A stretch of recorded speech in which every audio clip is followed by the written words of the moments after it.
Hola, bienvenidos a Tu Comida, Tu Medicina. No hay nada más reconfortante que un plato caliente de sopa casera en un día frío de invierno. Por eso hoy les traigo la receta de una sabrosa sopa de tomate hecha en casa y súper nutritiva. Los tomates están llenos de antioxidantes, potasio y vitamina C.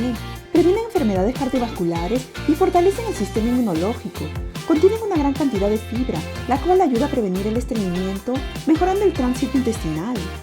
Esta exquisita sopa de tomate es súper cremosa y no solo es deliciosa, sino que también está repleta de nutrientes esenciales. Contiene un ingrediente misterioso que permitirá levantar el sistema inmunológico y mejorar tu salud. Así que sin más, aquí te dejo la receta, que sé que te convertirá en un clásico en tu cocina. No dejes de probarla.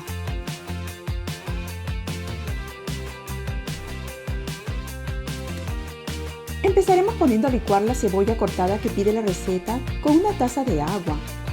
Luego, en una olla a fuego medio, agreguen una cucharada de aceite de oliva extra virgen y cuando esté caliente, agreguen la cebolla licuada, un poco de sal y déjenla cocinar por 10 minutos moviendo de rato en rato. Licúen la coliflor pequeña cocida. Yo cociné esta coliflor por unos 10 minutos aproximadamente hasta que esté bien suave.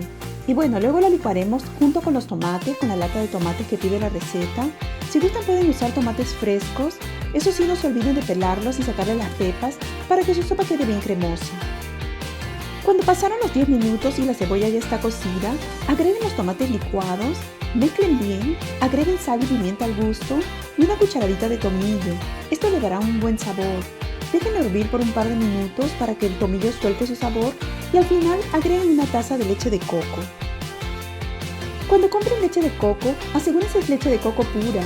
Yo compro una muy buena que tiene solo 2 ingredientes, coco y agua, así que no olviden chequear sus ingredientes.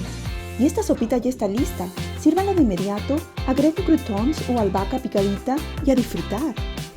Prepara esta deliciosa receta y disfrútala tanto como lo hago yo. Y recuerda, los tomates son ricos en nutrientes y pueden mejorar tu salud en una variedad de formas. Sin embargo, recuerda también que una buena salud no se obtiene de un solo alimento. En la naturaleza hay muchos alimentos saludables que contribuyen a tener una salud óptima. ¿Quieres saber más de cómo hacer que tu comida sea tu medicina? Suscríbete. Gracias por vernos, les mando todo mi amor y les deseo siempre mucha salud.